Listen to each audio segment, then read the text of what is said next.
RFM Midi. Mesdames, Messieurs, bonjour, merci de votre fidélité. Bienvenue à RFM Midi, le grand journal. Barthélémy. À la une, Tabaski 2025, une partie de la communauté musulmane a prié ce matin.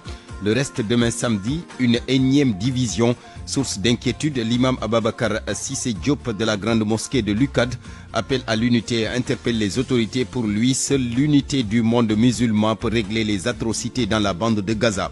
Hambourg, Louga et Kédougou également, la Tabaski a été célébrée par une partie des musulmans.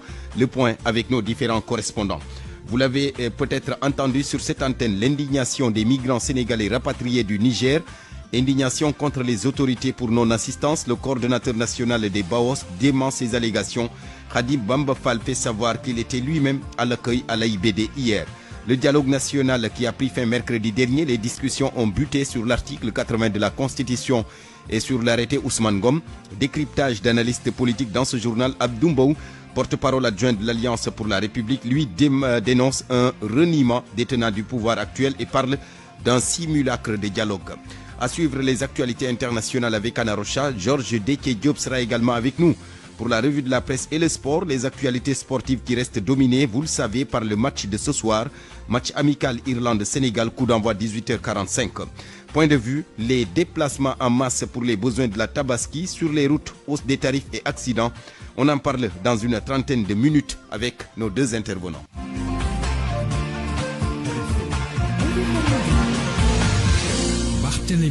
Bienvenue à tous à la technique Aliouba. D'abord Ibrahima Dieng, le défunt directeur commercial du groupe Futur Média. Il repose désormais à Saint-Louis, sa ville natale. Prière mortuaire et inhumation ce matin. Nous y reviendrons avec Ousseynou Diop. Didier Nicolas de Sud Communication, lui aussi a été inhumé ce matin à Yoff. La levée du corps a eu lieu ce matin à l'hôpital principal. Condoléances renouvelées donc aux deux groupes de presse GFM et Sud Communication et à leur famille. Il est midi, bientôt 4 minutes. RFM, la radio de toute l'actualité. Une partie de la communauté musulmane a célébré la Tabaski ce vendredi. Il s'agit de la coordination des musulmans du Sénégal. À l'université Cheikh Anta Diop de Dakar, c'est l'imam Ababakar Cissé Diop qui a dirigé la prière des 2 rakas.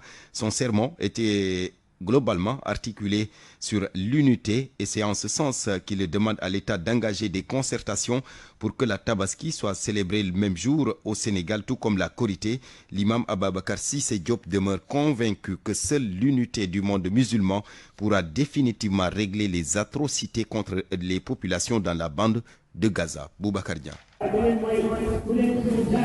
La célébration de la fête de Tabaski et de la Korité dans la division a été l'un des points majeurs évoqués par l'imam Ababakar Cissé Diop. Selon lui, cette question doit être réglée une bonne fois pour toutes. Aujourd'hui, quand même, on a vu que ce ne sont plus des questions qui sont traitées de la meilleure des façons. Donc, les gouvernants aussi peuvent essayer quand même de se rencontrer, de faire venir toutes les parties prenantes concernant ce point et essayer quand même de les appeler sur une table pour discuter pour avoir cette unité-là. Alors que le monde musulman célèbre l'Eid el-Kébir, Gaza continue de vivre sous les bombes israéliennes. Le coordinateur du comité des imams de l'université Cheikh Anta Diop de Dakar a lancé un appel fort à l'unité des musulmans à travers le monde pour une solution définitive. Aujourd'hui, si vous voyez la carte, je ne vous dis pas de Gaza, mais la carte de la Palestine avant 1948. Et aujourd'hui, vous savez que les Israéliens ont pris beaucoup de choses. Dans les dernières informations, ils disent qu'ils ont encore donné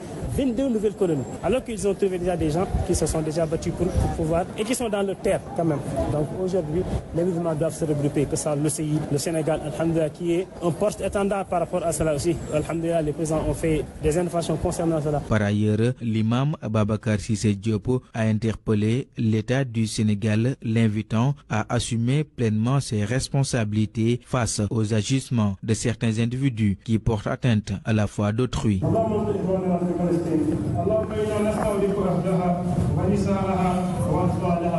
Hambourg également, une partie de la communauté musulmane a prié ce matin Hambourg Kadega notamment. Dans son sermon, l'imam Abdoulaye Bayati Fall a mis l'accent sur l'importance de la paix et de la cohésion sociale. Le voici avec Ndeye Mati Dieng.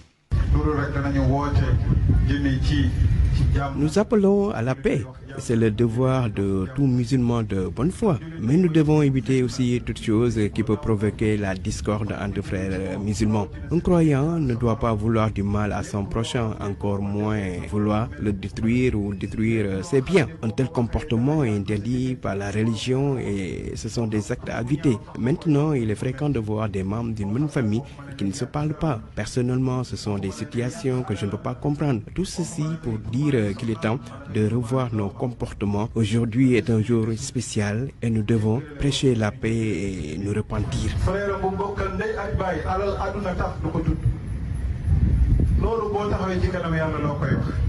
À Kédougou également, pareil, célébration de la Tabaski par une partie de la communauté musulmane. Ibrahima Diabakhate. C'est à la mosquée de Laol-Tamba que la communauté Jamatul Ibadou Rahman de Kédougou a célébré la prière des 2 rakas. Dans son serment, l'imam Mas Diouf a mis l'accent sur la nécessité pour les fidèles de revoir leur comportement face aux enseignements de l'islam et au message du prophète Mohammed, paix et salut sur lui. De nous et chacune, il n'a qu'à vérifier lui-même sa croyance. Parce qu'on peut parler, la lecture du Coran, on peut lire le Coran, mais le Coran, ce qu'il dit, on ne connaît pas. Quand on doit réviser nous-mêmes nos caractères, nos actes, on doit réviser ça. Mais on révise d'abord, premier sur la croyance. Si la croyance n'est pas bonne, c'est fini. Même ici, tu ne peux pas faire rien. Mais au-delà, c'est direct l'enfer. L'imam n'a pas manqué également de s'adresser aux autorités étatiques. Il a invité l'État du Sénégal à s'inscrire dans une dynamique de dialogue permanent avec toutes les composantes de la société. Mas Diouf. Le Coran, il nous a déjà dit le prophète, tout ce que vous faites, votre entourage, les compagnons, il faut parler avec eux, discuter, voir qu'est-ce qui est bon et qu'est-ce qui n'est pas bon. Et il dit, retourne, il parle avec la société. Il dit, vous aussi, vous faites concertation entre vous, comme le chef de l'État, le chef de bureau, le père de famille. Il doit concerter avec, c'est ça que l'islam a dit. Et on ne laisse pas jusqu'à, il y a des problèmes. Il y a des problèmes, on n'a qu'à dialoguer. Parce que quelqu'un qui est fâché, tu lui demandes dialogue. Il ne parle pas, il ne peut pas donner des idées. Il va parler ce qu'on l'a fait, ça fait mal. Après la prière, place aux retrouvailles en famille et au traditionnel sacrifice du mouton en attendant l'autre partie de la communauté musulmane qui va célébrer l'Aïd el-Kébir ce samedi 7 juin 2025. Ibrahima Diabakhate, Kédougou, RFM. Ibrahima Diabakhate, merci. Vous l'avez dit, donc le reste de la communauté musulmane prie demain samedi. La fête de Tabaski, justement, cette année, elle se déroule dans un contexte économique morose. C'est pourquoi le président de l'association des imams et oulémas du Sénégal appelle les fidèles à éviter tout excès dans les dépenses. Imam Omar Diène avec El Hadji Ndiogou Diène. C'est une fête musulmane qui mérite les ampleurs qu'il faut et les honneurs qu'il faut. Donc c'est la plus grande fête musulmane, mais il faut le faire avec ses moyens. Parce qu'il y a l'après-Tabaski qu'il faut gérer aussi pour tous les pères de famille et d'ordre social pour toute la nation. Donc il est recommandé de le faire comme le prophète nous l'a dit, de faire dans les meilleures conditions, mais en respectant ses moyens. Il y a une crise mondiale qui s'est installée, des rebondissements et des reprises d'événements qui ne sont pas positifs en général dans le monde entier, mais au Sénégal particulièrement, nous avons un nouveau gouvernement, de nouvelles bases, la donne a changé, il faut recommencer, il faut se réadapter et se réactualiser ces problèmes. Donc nous sommes obligés de chercher à respecter les termes de nos moyens. Donc c'est une fête, mais il faut la gérer dans les meilleures conditions. Imam Omar Diène, le président de l'association des imams et oulémas du Sénégal. Et puis dans ce contexte de Tabaski, vous l'avez certainement senti, la demande est forte sur le marché. À Kaolack, en tout cas, la brigade régionale d'hygiène a renforcé son dispositif de surveillance et de prévention. C'est dans le dessein de protéger les populations contre les maladies zoonotiques et les risques d'intoxication alimentaire. Plusieurs opérations ont été menées dans les marchés de la région, ce qui a permis de déceler des actes frauduleux des commerçants qui, par exemple, n'hésitent pas, écoutez bien, à effacer les dates de péremption de certains produits avariés pour pouvoir les écouler dans le marché. Boutouré, le chef de la brigade régionale d'hygiène de Kaolack, avec Fatumbo. Nous sommes sur le terrain pour mener des opérations techniques, des opérations de contrôle au niveau de tous les points de vente. Nous avons posé des kits de lavage des mains, permettre au moins aux vendeurs et aux acheteurs de se laver les mains à la porte et à la sortie aussi. Nous avons aussi distribué des masques qui disent troupeau du soulèvement de poussière. Vous savez que la région a enregistré un cas de Crimée-Congo et c'est une maladie zoonotique, maladie liée à une présence d'insectes appelés. Pratiquement si on parle de fête, la veille des fêtes, il y a des gens qui mal intentionnés qui essayent de disséminer des produits avariés dans les marchés. Et que nous sommes organisés dans toute la région pour faire le contrôle de tous les marchés, tous les grands marchés de la région, surtout au niveau des Lumo, parce que pratiquement, il y a des gens qui viennent de Dakar et qui viennent d'autres horizons pour pouvoir dissimuler leurs produits. RFM, fréquente modulation 94.0, la radio en puissance. RFM Midi. Le coordonnateur national des BAOS, les bureaux d'accueil, d'orientation et de suivi qui dément les allégations des 68 migrants sénégalais rapatriés du Niger. Ces derniers ont déclaré sur cette antenne avoir été laissés à eux-mêmes par les autorités sénégalaises. Il n'en est rien, selon Khadim Bamba Fall. À l'en croire, ces rapatriés donc ont été accueillis et bien pris en charge par l'État. Khadim Bamba Fall que nous écoutons. Ils ont été rapatriés avant-hier depuis le Niger. Ils ont dit qu'arrivés à l'aéroport, ils n'ont pas vu une autorité qui est là pour quand même les accueillir. J'ai dit que cette information est fausse. Je ne sais pas qui les a motivés à dire cela. Mais moi-même, en tant que coordinateur national des BAOS, accompagné de mes équipes, y compris l'équipe de BAOS AIBD et l'OIM, on les a accueillis à bras ouverts. Il y a même des photos qui circulent dans les réseaux sociaux. On les a donné non seulement des rafraîchissements. On les a même amenés à l'hôtel pour les loger là-bas afin qu'ils puissent un peu se reposer. Et le lendemain, on les donne le transport pour qu'ils puissent quand même rentrer chez eux tranquillement. Donc aujourd'hui, je pense qu'il est important de rappeler cela. Moi-même, j'ai fait le tour. Il n'y a pas de fracture. J'ai pas vu, bon, peut-être, mais j'ai pas vu une personne, non seulement qui marche en boitant, j'ai pas vu de fracture, je n'ai rien vu. Si c'est le cas, nos boss même nous fera quand même le rapport. Et moi qui étais sur le terrain, je n'ai rien vu. Peut-être qu'ils avaient des fractures au niveau du Niger. Mais ici au Sénégal, j'ai pas vu quelqu'un qu'on a signalé et qui a quand même une observation quand même particulière sur quand même son état de santé. C'est un groupe de 75 personnes qui devaient être rapatriées du Niger, mais au finish, ils sont 68. À quand le retour de 7 autres? Bon, des fois, tu peux programmer un rapatriement et par la suite, il y a un peu de problèmes administratifs et aussi d'essayer de les aider de rentrer au pays avec la collaboration de l'OIM. Khadim Bamba Fall, le coordinateur national des bureaux d'accueil, d'orientation et de suivi. 12h13 minutes plus tôt, éducation à présent, seulement 33% des 25 recommandations du paquet ont été exécutées l'année dernière, un taux jugé peu satisfaisant. Les organisations de la société civile pointent du doigt l'insuffisance de la part des investissements dans le budget de l'éducation estimé à moins de 5%, soit 40 milliards de francs CFA seulement, des 900 milliards. Ce qui engendre comme conséquence un réel problème de financement, d'où la persistance des abris provisoires, déficit enseignant entre autres.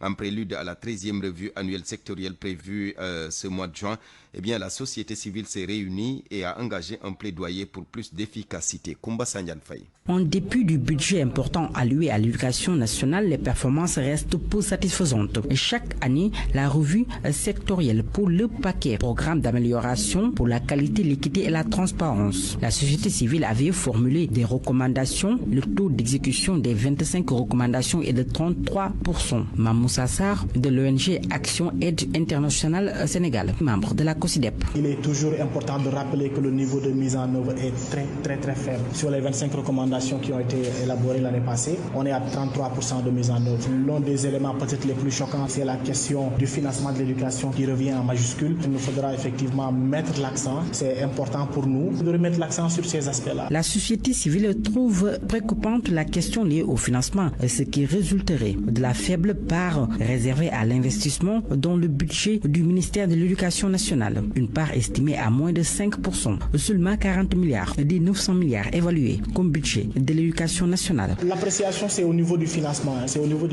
La réalisation peut-être de certaines recommandations comme la question des abris provisoires. Bon, on dit que c'est la question du financement pour améliorer un peu la part du budget pour pouvoir peut-être construire, mais également c'est le part de l'investissement. investissement dans le budget de l'éducation qui également fait défaut, qui est très faible et qui aussi représente l'un des points de plaidoyer des organisations de la société civile sur les recommandations qui sont arrêtées au niveau peut-être de l'élaboration d'un projet de décret. Signer ces projets de décret-là, la mise en place de cadres de dialogue, de cadres de concertation interministérielle, il y a ces cadres qui sont là, mais ces ministères ne se parlent pas. Ce cadre a permis aux organisations non étatiques de faire leur plaidoyer en guise de contribution dans le cadre de la grande revue sectorielle annuelle prévue pour ce mois de juin. RFM,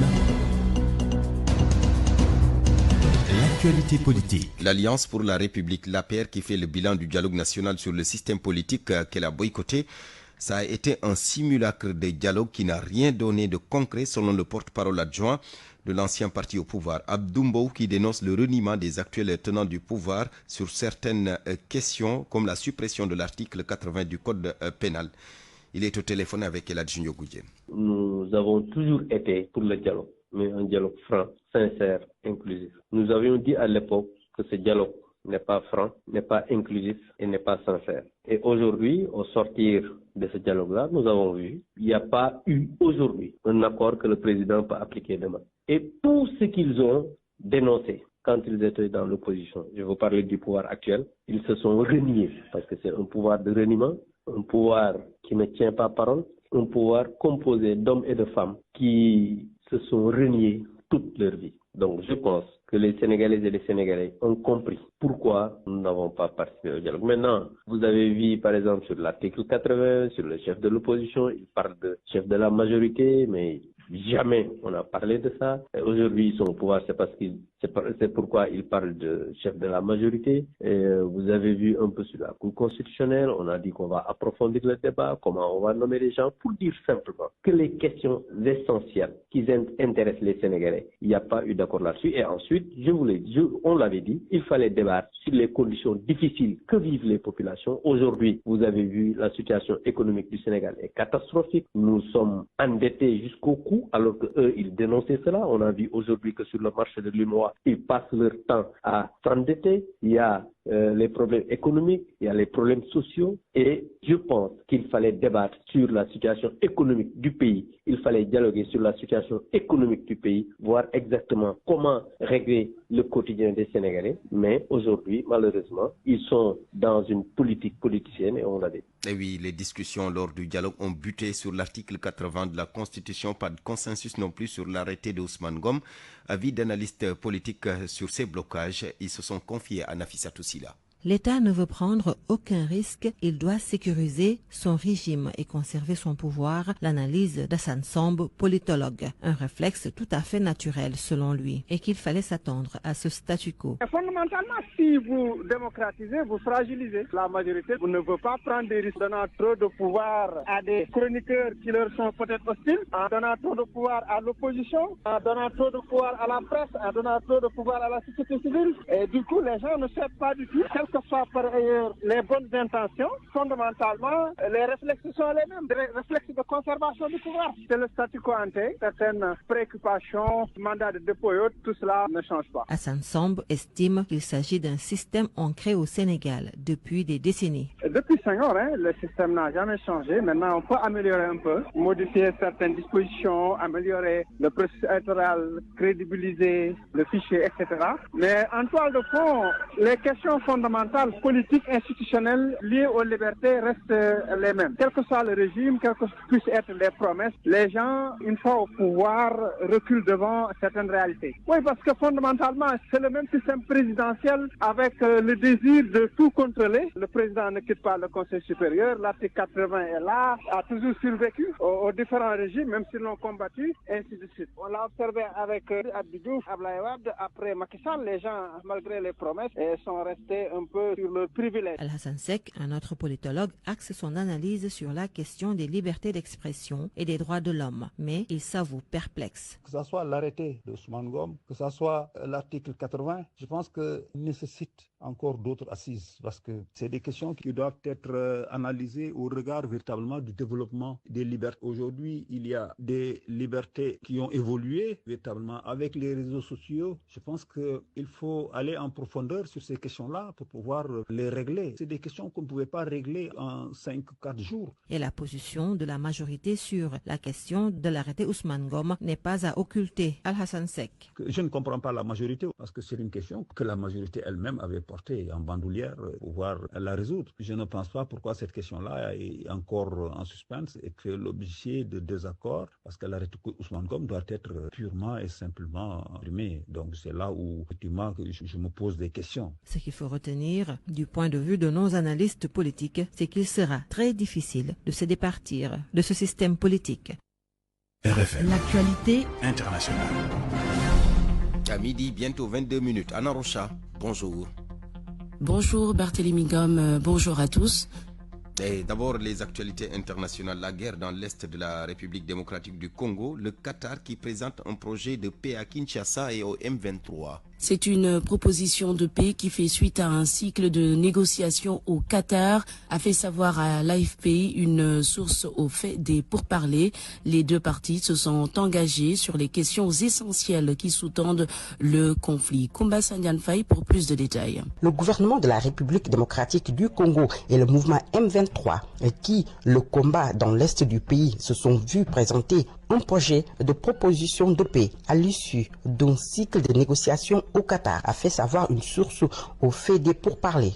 Le M23 qui, selon les experts de l'ONU et les États-Unis, est soutenu militairement par le Rwanda, a fait des progrès rapides dans l'est de la RDC depuis janvier, s'emparant de villes clés et de vastes territoires au cours de combats qui ont failli des milliers de morts. L'est de la RDC, frontalier du Rwanda, est riche en ressources naturelles, est en proie et des violences depuis plus de 30 ans. Une demi-douzaine de cessez-le-feu et de trêves ont été signés et violés par les parties en conflit depuis 2021. La même source a qualifié la phase à venir de cruciale. La RDC et le M23 se préparant à de nouveaux pourparlers facilités par les Qataris et visant à résoudre les différends qui subsistent. Les discussions sont coordonnées avec les États-Unis et l'Union africaine, a ajouté cette source. Le Rwanda a assuré en mai qu'un accord de paix définitif mettant fin à la crise serait signé à la mi-juin à Washington. Kigali nie soutenir militairement le M23, mais affirme que sa sécurité est depuis longtemps menacée par des groupes armés dans l'est de la RDC, notamment par les forces démocratiques de libération du Rwanda, créées par d'anciens dirigeants hutus liés au génocide des Tutsis en 1994. Depuis son retour sur le devant de la scène à la fin de 2021, le M23 s'est emparé de vastes ponts de territoire de l'Est congolais, provoquant le déplacement de centaines de milliers d'habitants à une immense crise humanitaire. En RDC, toujours, APA News fait part d'une rencontre inédite hier jeudi entre le président Félix Tshisekedi et l'opposant Martin Fayulu. Cette audience qui a eu lieu au Palais de la Nation est une première depuis leur rupture politique en 2018. En Côte d'Ivoire, le PDCI appelle à une marche pour exiger la réintégration immédiate de son président Tidjane Thiam sur la liste électorale.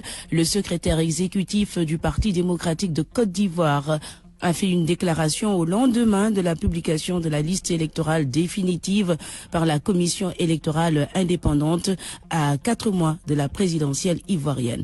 On écoute le docteur Emou Sylvestre. Face à cette décision inique, le PDCI-RDA conteste catégoriquement cette exclusion et exige la réintégration immédiate de son président ainsi que des autres personnalités concernées.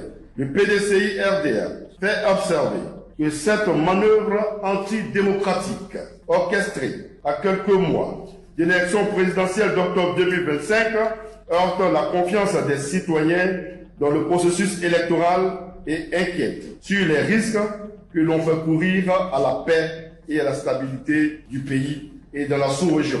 Les Ivoiriens, dans leur très large majorité, condamnent l'instrumentalisation de la justice pour éliminer l'un des plus dignes fils de la Côte d'Ivoire, qui a toujours fait la fierté des Ivoiriens et qui a tant apporté à notre pays. En conséquence, le PDCI-RDA annonce l'organisation de manifestations sur toute l'étendue du territoire national, conformément aux dispositions constitutionnelles garantissant la liberté d'expression et du rassemblement. Dans ce cadre, des marches démocratiques vont se tenir dans les heures à venir, le PDCI-RDA tient pour seul responsable de cette situation les dirigeants du RDR-RHDP qui ont systématiquement ignoré les appels au dialogue formulés par l'opposition politique ivoirienne. Dr Raymond Sylvestre, secrétaire exécutif du PDCI RDA, qui annonce plus de détails dans les heures à venir. Propos recueillis par Gobia Yabi à Abidjan. Au Bénin, l'armée annonce un nouveau commandant antiterroriste après de nombreuses attaques terroristes dans le nord du pays. Le colonel Dokui Fofo est le nouveau commandant de l'opération Mirador, mise en place en 2022. Selon RFI, l'armée béninoise a subi de très lourdes pertes dans ses rangs du fait d'attaques terroristes. On termine, Barthélémy Ngom, ce tour d'horizon de l'actualité internationale avec la guerre à Gaza. Après le blocage de l'aide humanitaire à Gaza, le parquet antiterroriste français ouvre une enquête pour complicité de génocide, incitation au génocide et complicité de crimes contre l'humanité contre des franco-israéliens soupçonnés d'avoir participé à des actions de blocage de l'aide humanitaire à Gaza entre janvier et mai 2024. Information RFI par Télémingom. Merci beaucoup Anna Rocha. Parole aux auditeurs. L'actualité, qu'en pensez-vous? Moi, je pense que vous devez. Réagissez dans nos éditions d'information sur l'actualité. Bonjour. Du lundi au vendredi, vous avez la parole sur RFM.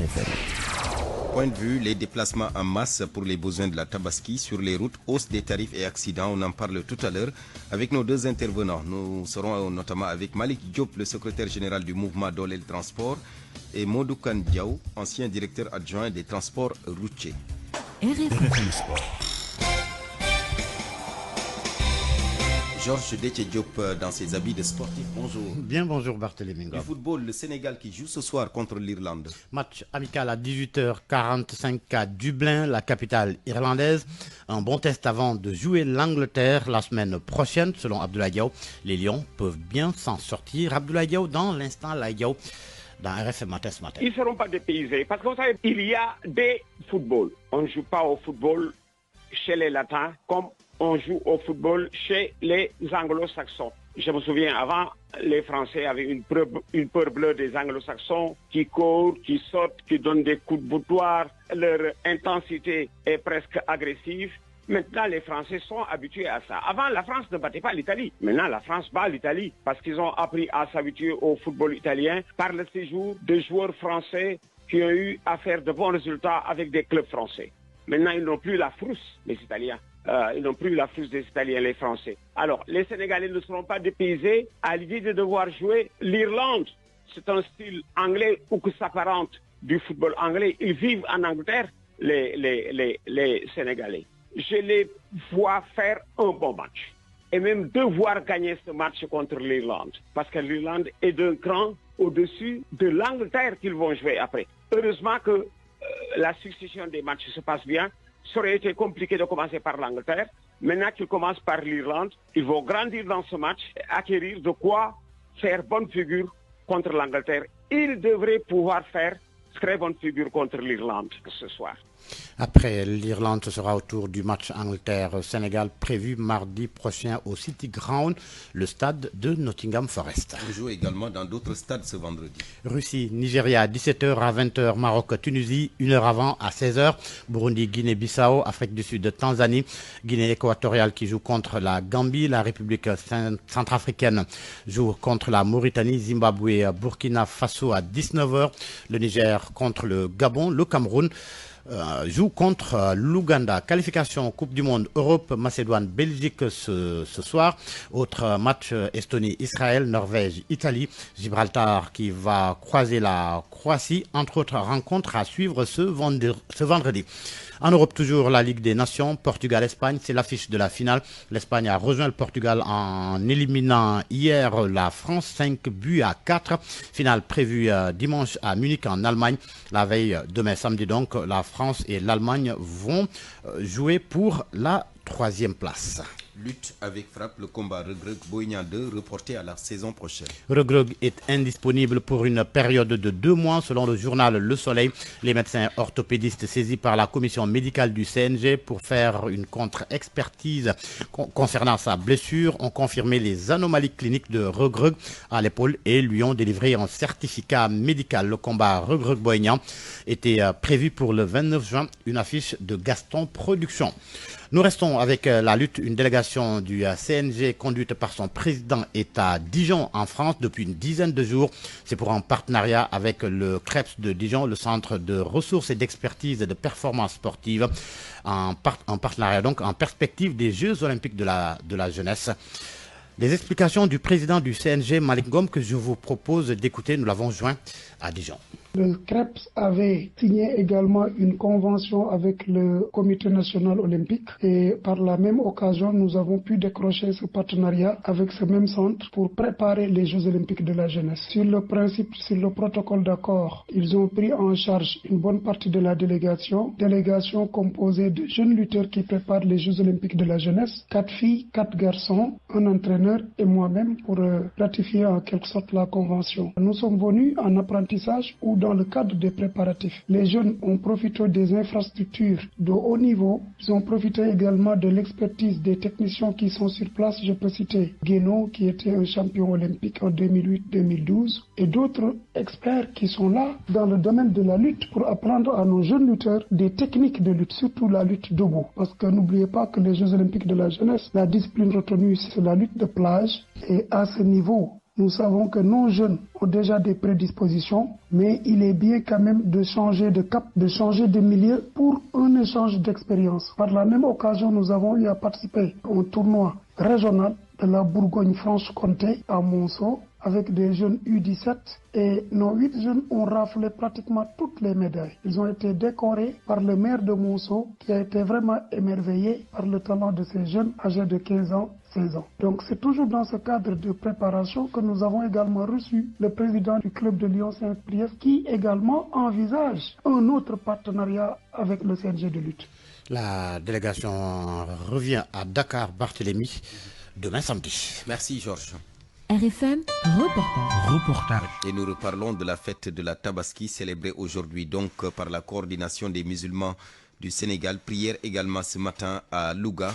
L'occasion a été saisie pour répondre à Maïssa Sele Ndiaye, général à la retraite. Suite à sa récente sortie, les membres de la coordination des musulmans s'inscrivent en faux contre ce que l'ancien aide de camp de Macky Sall a dit et demande à l'État de prendre ses responsabilités. Nafissatou Ndiaye. Les propos tenus récemment par l'ancien aide-de-camp de Macky Sall ont été au cœur du sermon de l'imam Mohamed Sow qui a dirigé la prière de l'Eid el-Kébir de la coordination des musulmans du Sénégal section Louga. Selon lui, cette affaire prend une tournure inquiétante, s'apparentant à un ethnocide. Nous sommes dans une région où il y a des zones qui ne sont pas totalement couvertes sur le plan sécuritaire. Je pense plutôt que ces propos sont tenus en division pour mieux régner, car ils visent nos ressources naturelles. Le docteur Abdallah Babadjan, également imam, considère pour sa part que les déclarations du général à la retraite M. Selengaï révèlent davantage d'un discours politique que d'un fait d'armes. Ce sont rien d'autre que les propos d'un opposant, a-t-il affirmé. Il estime que les Serigne Dara sont contre eux en votant pour le régime actuel. Ces propos sont haineux et ciblent aussi les imams. Il n'a qu'à dénoncer les terroristes dont il parle.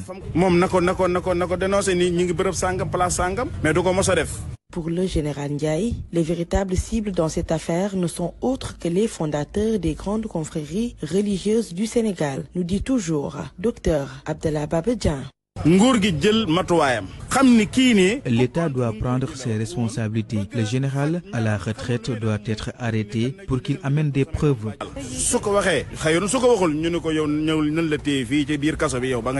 Nafissatou Ndiaye, Louga, Radio Futur Média.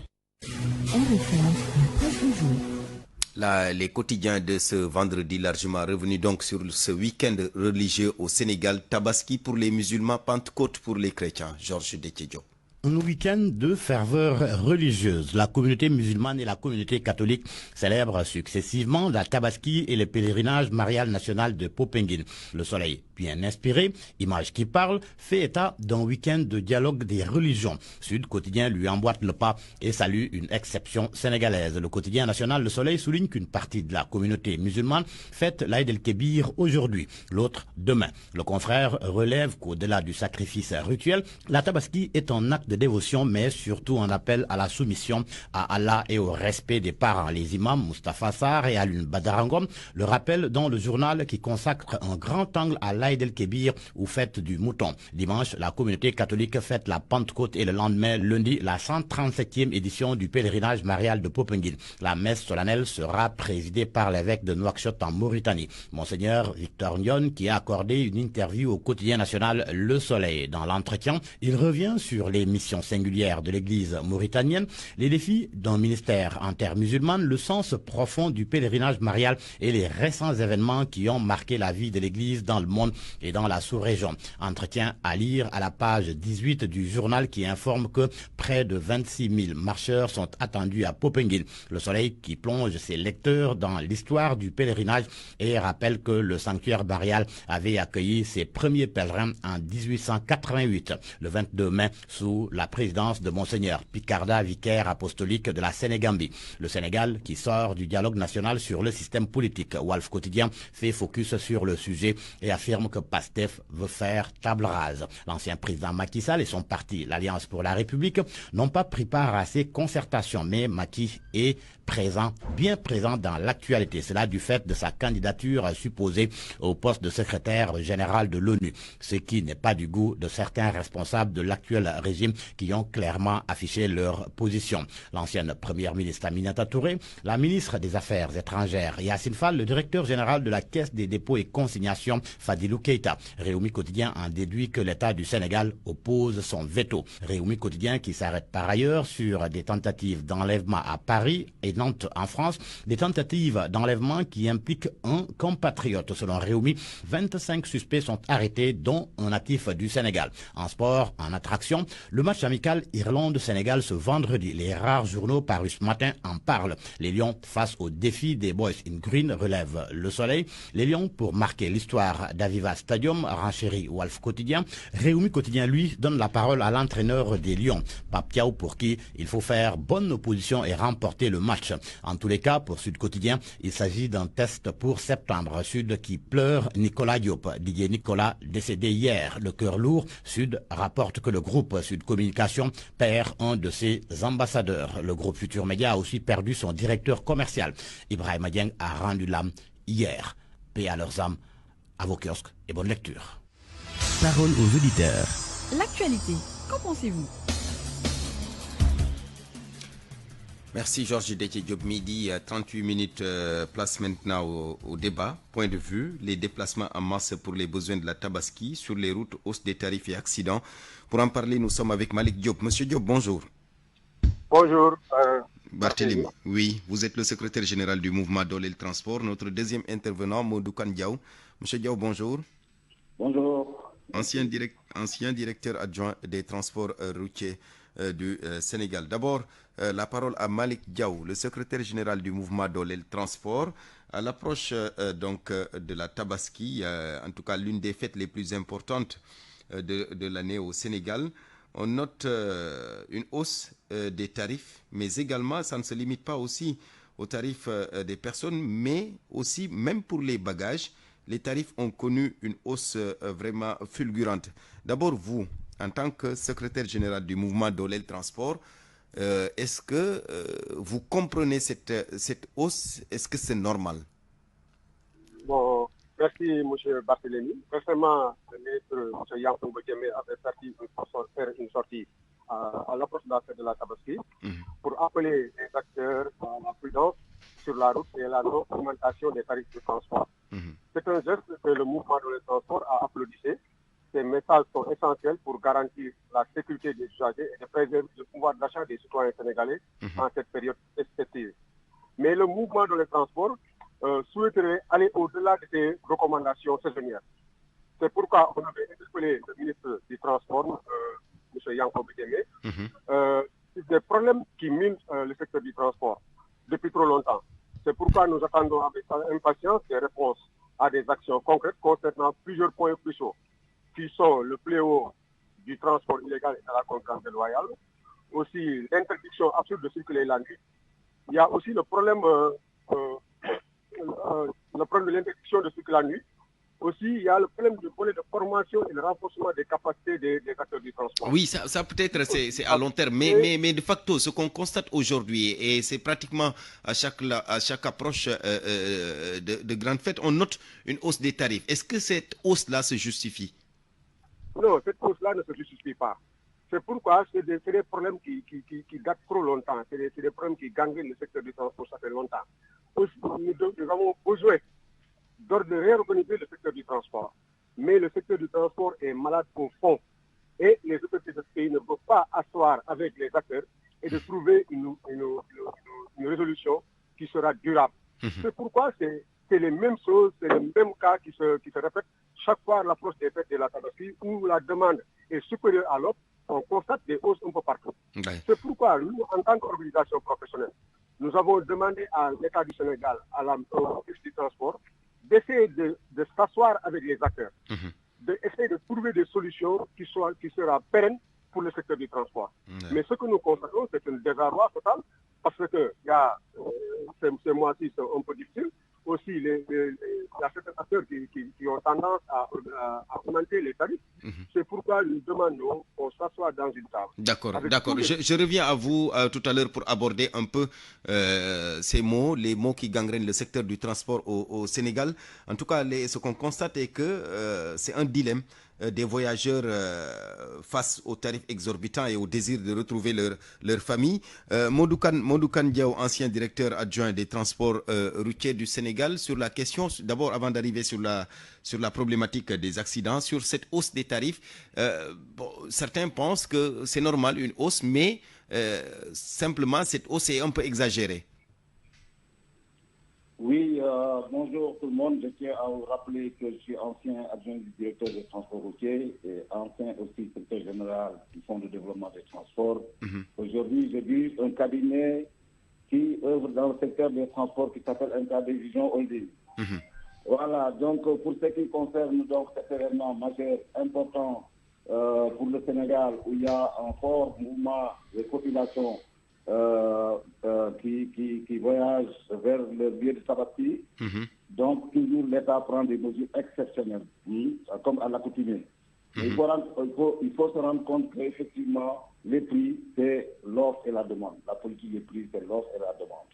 Et aujourd'hui, donc, l'État du Sénégal, à travers la loi portant orientation et organisation des transports, et à travers la loi sur les prix et la protection du consommateur, fixe d'autorité les prix du transport pour ceux-là qui quittent les gares routières officielles vers d'autres gares routières. Il faut rappeler aussi qu'il y a des privés qui ont leur propre gare routière et qui offrent des services où ils peuvent facturer en fonction du confort. On sait qu'effectivement, s'il y a un déficit d'offres, forcément, les prix vont augmenter, mais l'État est là pour réguler. C'est pour cette raison-là, effectivement, que l'État du Sénégal a renforcé l'offre de transport terrestre en mobilisant donc des bus de Dakar Demdik, peut-être plus de 160 bus, pour un peu renforcer l'offre de transport. Ils ont également lancé...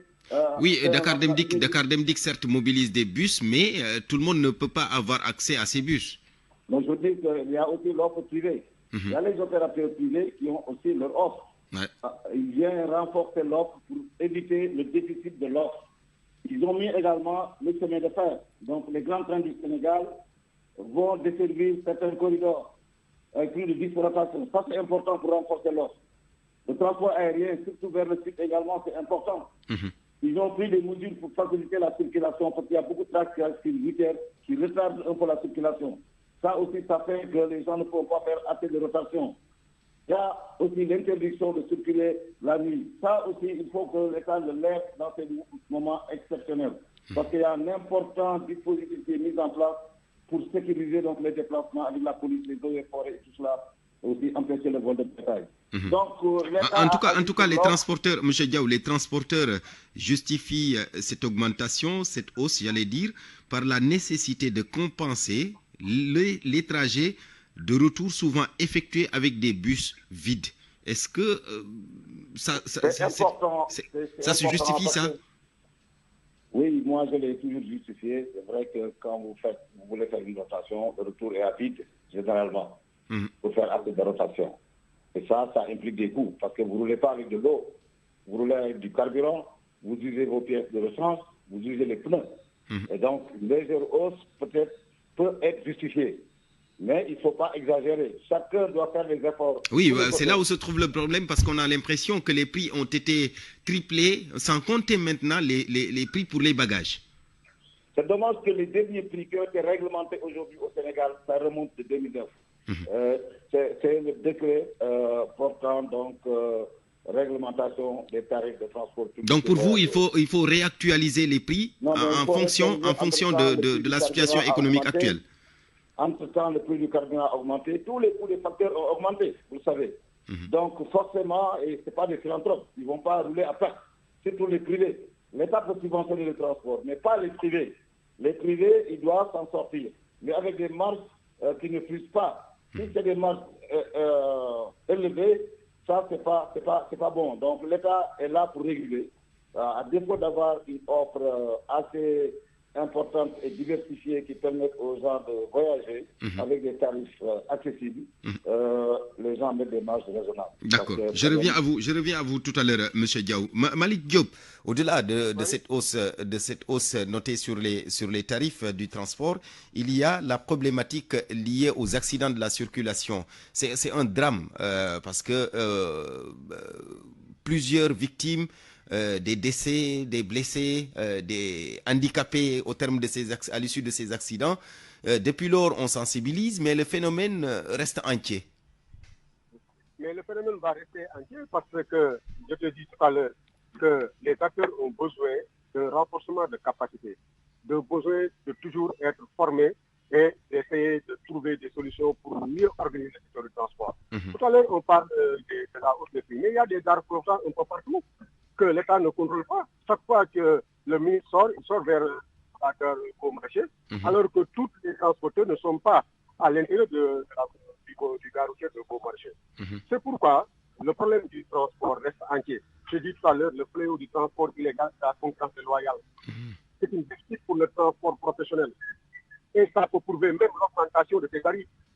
Aussi, l'interdiction absurde de circuler la nuit, aussi, c'est des problèmes qui gagnent le secteur du transport, surtout le secteur professionnel. Oui, mais parce qu'en 2024, par exemple, M. Diop, en 2024, il y a eu un peu les états généraux du transport public.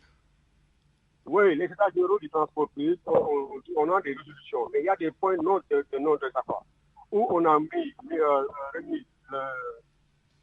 les rapports à M. le Président de la République, il doit prendre des décisions. Mais nous les acteurs, nous sommes très clairs que le phénomène du transport illégal de la concurrence de l'Ouest gangrène activement le secteur du transport.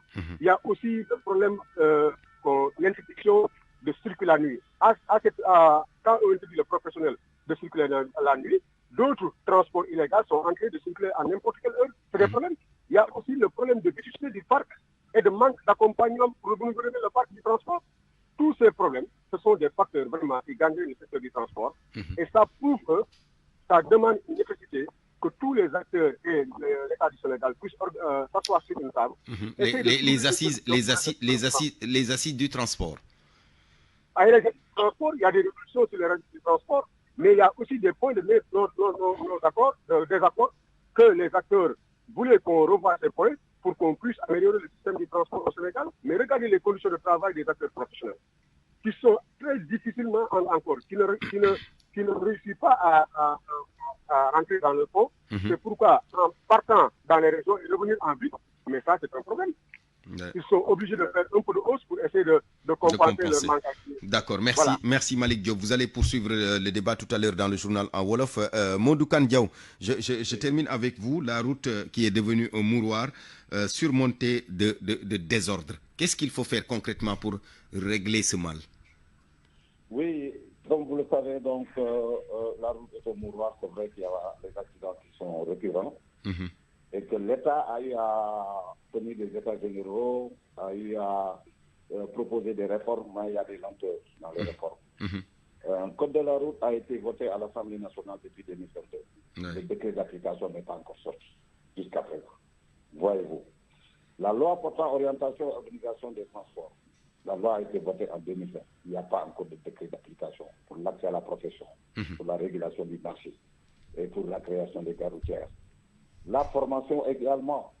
C'est pourquoi j'ai dit que l'État doit booster donc le renouvellement du parc, la formalisation du secteur, la formation, parce qu'il a dit c'est important de former les gens, parce que sans formation, ils ne respectent pas les règles élémentaires du code de la route. Et il y a des réformes aussi au niveau des examens de permis de conduire. Il y a aussi le centre de contrôle technique qui doit être déployé dans toutes les régions. Mais je voulais savoir, M. Diaw, est-ce que le code de la route est disponible en langue nationale? Parce que parfois, la plupart des chauffeurs aussi ne savent pas lire et comprendre. Vous savez, moi-même, j'ai piloté le projet de traduction du code de la route en langue nationale et la dissémination du code sur l'étendue du territoire. C'était traduit en 5 langues nationales à l'époque. Aujourd'hui, ces documents-là sont disponibles. Et présentement, il y a une importante réforme qui doit être en cours parce que normalement, le marché a été lancé et adjugé à un cabinet avec lequel moi je travaille. C'était pour aller vers une application audiovisuelle où le candidat pourrait être examiné en Wolof, en français, mais avec des documents didactiques en Wolof qui leur permettraient de s'approprier la connaissance. La formation est très importante. Absolument. Il faut que l'État booste les réformes. Et c'est ça, en fait, la volonté. Parce qu'il faut qu'il y ait une volonté forte de l'État, aller vite, parce qu'on sait ce qu'on doit faire dans le secteur pour moderniser le secteur avec la transition énergétique et écologique. Merci. Donc ça, c'est très important. Merci beaucoup, M. Diaw. Formation, renforcement de capacité sur le code de la route, tout y quanti, en tout cas pour mettre un terme à ces accidents. Merci beaucoup, Mondoukan Diaw, ancien directeur adjoint des transports routiers. On vous retrouve tout à l'heure dans le journal de 13h, de même que Malik Diaw, le secrétaire général du mouvement Dolel Transport. Tous les deux, donc, vous serez tout à l'heure en direct avec Eladji Ndiogou dans le 13h. Mesdames, Messieurs, merci. C'était le midi, présenté par Barthélémy Ngom, mise en onde à Liouba, réalisation Ndiogou Diène. Il sera là dans moins de 8 minutes pour le 13h. Bonne suite de programme sur la radio Futur Média. Devinati à tous.